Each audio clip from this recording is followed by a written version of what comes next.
My other interests are as listed in the register. My Lords, universal credit stands as an almost perfect example of what the French call the politics of the stiff neck.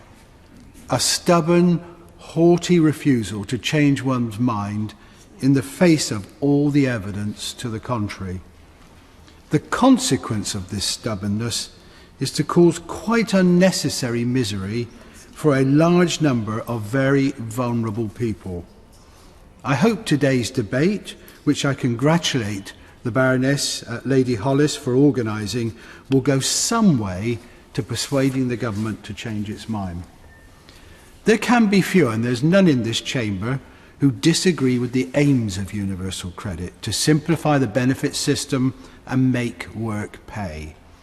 The key problem here lies not in the aims, but the execution.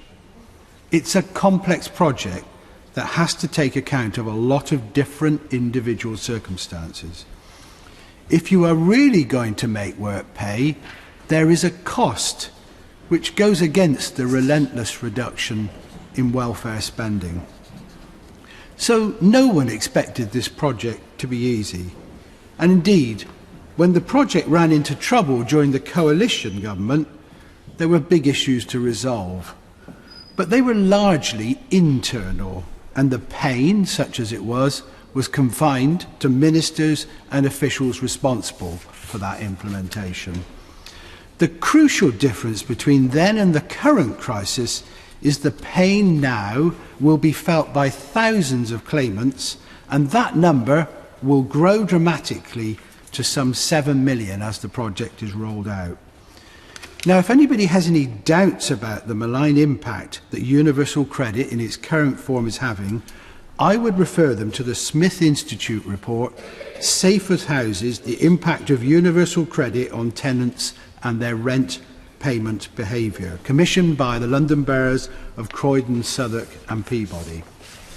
775 rent payment accounts of tenants starting universal credit in August and October 2016 were analysed and compared with 249 tenants starting on housing benefits at the same time, a control sample. In addition, 36 in-depth interviews and 4 focus groups were held.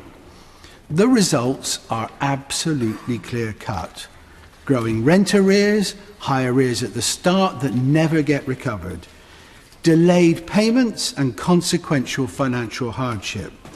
A one-size-fits-all approach that does not take account of the individual circumstances of tenants. Severe impacts on those tenants who are actually the most vulnerable.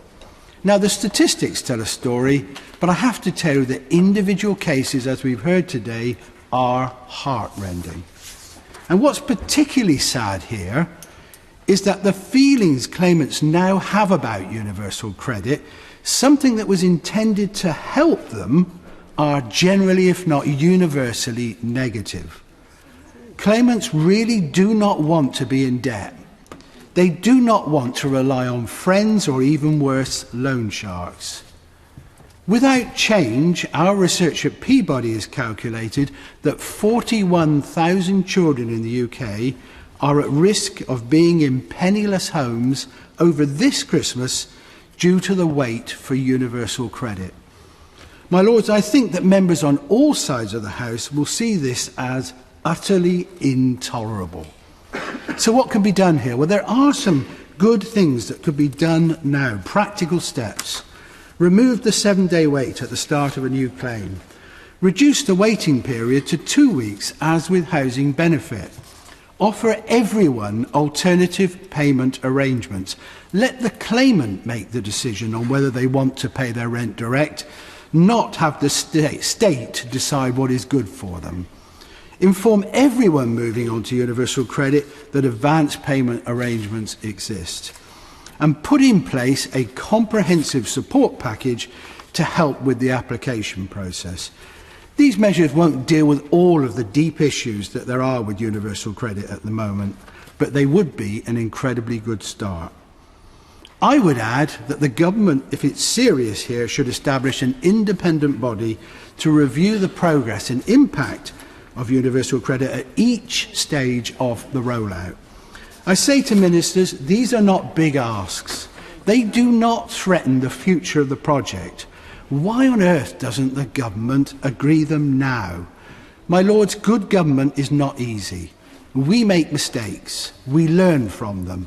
But to press on with this project without amendment when there is such clear evidence of the distress and hardship it will cause is not just bad government, it is cruel. I look forward to hearing the Minister's response.